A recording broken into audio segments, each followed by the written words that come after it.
Bom, pessoal, hoje a gente vai estar trazendo, o estudo, comentário histórico e bíblico do capítulo 6 de Mateus. Então, vamos lá comentar esse capítulo. Já receberam o seu galardão. O verbo traduzido por receberam era usado em recibos e significava totalmente pago. A única retribuição que os hipócritas receberiam era a glória dos homens. Compare tais recompensas com os galardões celestiais que Cristo dá a seus servos. Aqui é bom a pessoa também estudar um pouco o versículo em si, porque aqui traz só o comentário, entende? Então, eu recomendaria você assistir esse vídeo lendo a Bíblia junto comigo. Lendo a Bíblia junto comigo, que eu não tô lendo a Bíblia, mas lendo a Bíblia e vendo aqui os comentários, que ele é muito bom, que ele é bem sucinto em relação aos outros comentários. Vamos lá, capítulo 6, versículos 5 a 8. Aqueles que oram com propósitos errados já receberam seu galardão, assim como aqueles que praticam boas obras, mas com intenções indevidas. Aqui é interessante aqui, ó, porque aqui ele traz um contexto que é o seguinte: muitas pessoas que fazem coisas com propósito errados recebem seu galardão por receberem reconhecimento.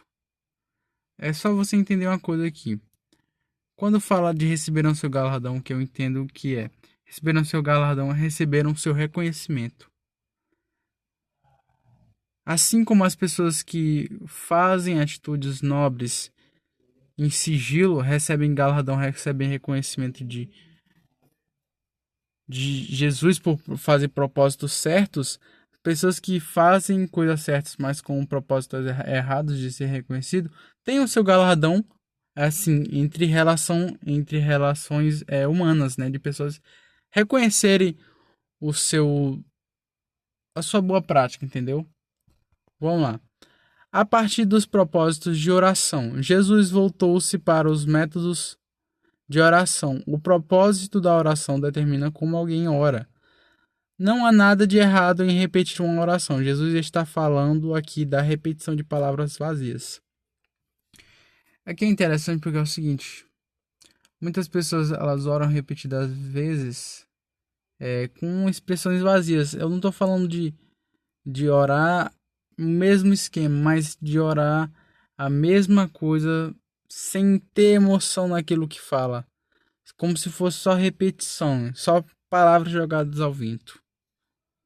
Não é o tamanho da oração, mas sim o seu poder que agrada a Deus.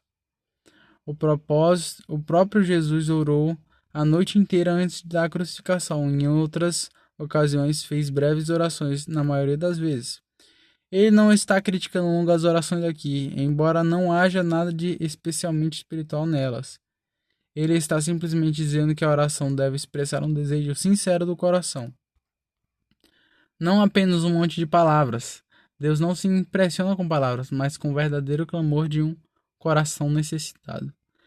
E aqui entramos em um ponto importante, que é o seguinte: na minha visão, e na visão do comentarista aqui, obviamente, grandes períodos de oração não significa ter grandes resultados com aquela oração, mas sim uma oração que tem resultados, é uma oração sincera, uma oração verdadeira. E o que falta muito é isso. Muitos acreditam que orar por grandes períodos, repetindo várias vezes, palavras, expressões e termos, vai ter um resultado, mas não. E eu não estou dizendo aqui, sinceramente, em relação a uma coisa que eu acho interessante é círculo de oração. Porque círculo de oração as pessoas oram muito mesmo, né? Mas o que eu percebo é que é uma oração sincera, uma oração quebrantada, né? Uma oração verdadeira, uma oração que as pessoas elas estão sendo sinceras. Elas trazem temas sinceros da vida delas, em relação à família, em relação à vida. Isso aqui era só um adendo, só um ponto que eu queria trazer nesse vídeo. Muitos questionam o significado dessa afirmação de Jesus. Vosso Pai sabe o que vos é necessário antes vos lhe perdirdes. As pessoas se perguntam, por que devemos orar então? A oração não é uma tentativa do homem de mudar a vontade de Deus. O método que Deus usa para mudar nossa vontade é fazer com que ela se torne semelhante à dele. Mais do que mudar alguma coisa, a oração muda as pessoas. A oração não é dirigida a Deus para que ele nos responda, mas para nos sintonizar com sua vontade, para que ele nos ajude a obedecer-lhe.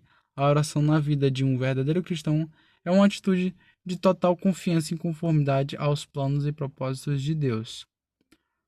Oreis assim não significa usar as mesmas palavras, mas sim seguir esse modelo de oração. As pessoas geralmente reduzem essa oração a uma recitação vazia, justamente o que o Senhor disse para não fazermos. A oração aqui é composta por 6 pedidos. Os 3 primeiros são para que venha o reino, e os 3 últimos para que Deus supra as necessidades de seu povo até o que o reino seja estabelecido. Santificado seja o teu nome. Não são palavras de adoração ao Pai. O verbo aqui está no imperativo e quer dizer que o teu nome seja santificado. E isso nos traz à mente a profecia de Ezequiel, em que a profecia diz que Israel profanou o nome de Deus entre as nações. Um dia Deus reunirá seu povo dentre as nações, irá purificá-lo e assim vindicará santidade ao seu santo nome. Santificação do nome do Pai significa a chegada do reino de Deus. Vamos lá. Pão nosso de cada dia é uma lembrança do maná que Deus enviava diariamente para alimentar o seu povo de Israel no deserto. Este pedido, que é explicado em Mateus, não se refere a como as pessoas são justificadas, mas sobre como alguém que foi justificado deve andar todos os dias com Deus. Não se trata de um perdão posicional forense legal, mas de um preceito para preservar a comunhão familiar.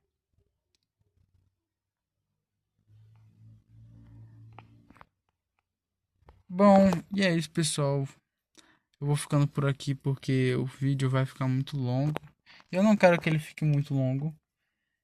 E eu vou trazer a segunda parte desse vídeo no próximo vídeo. Se você está interessado aqui nesse livro, eu vou deixar o link aí na descrição para quem quiser comprar ou simplesmente ver o livro, como é que ele é. Então é isso, e até a próxima.